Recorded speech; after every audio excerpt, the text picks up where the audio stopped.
சப்பா என்ன இல்ல அடிக்கிற வெயிலுக்கு தோல் உறிஞ்சி ஆளு சிறப்பாயிருவோம் போல. அடிக்கிற வெயிலு தேவலை போல இருக்கு.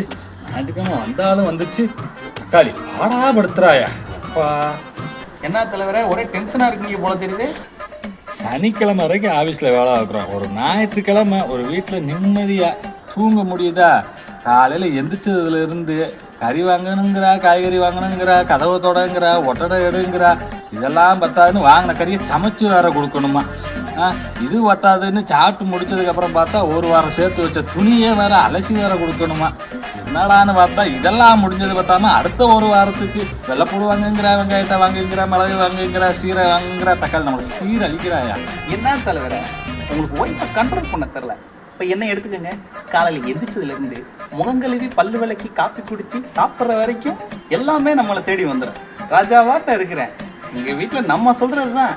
இந்த மாதிரி ஒய்ஃபை கண்ட்ரோல் பண்ண கற்றுக்குங்க தலைவரை. தினமோ வாஸ்து வந்தாங்க. காலையில எல்லாத்தையும் தோச்சு போட்டல, இந்த பாவடை தோச்சு போடலையா? வா வந்து தோச்சு போடுவா வான்னு சொல்றேன். இந்த வாரேன். அது ஒன்றும் இல்லை தலைவரை, ஒரு 5 நிமிஷம் இந்த வந்துடுறேன். காலையில் எல்லாத்துலேயும் கரெக்டாக தோசம். இந்த பாவடை மட்டும் இப்படி மிஸ் பண்ணோம். என்ன வரையா இல்லையா? இந்த வாரேம்மா.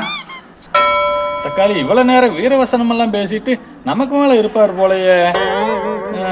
எல்லாரும் கல்யாணம் முடிஞ்ச ஆளு பூரா வீட்டுல எலி வெளியே புளி போல. என்னமோ போங்கய்யா. தன்மானம் உள்ள நெஞ்சம் என்னாலும் தாழாது.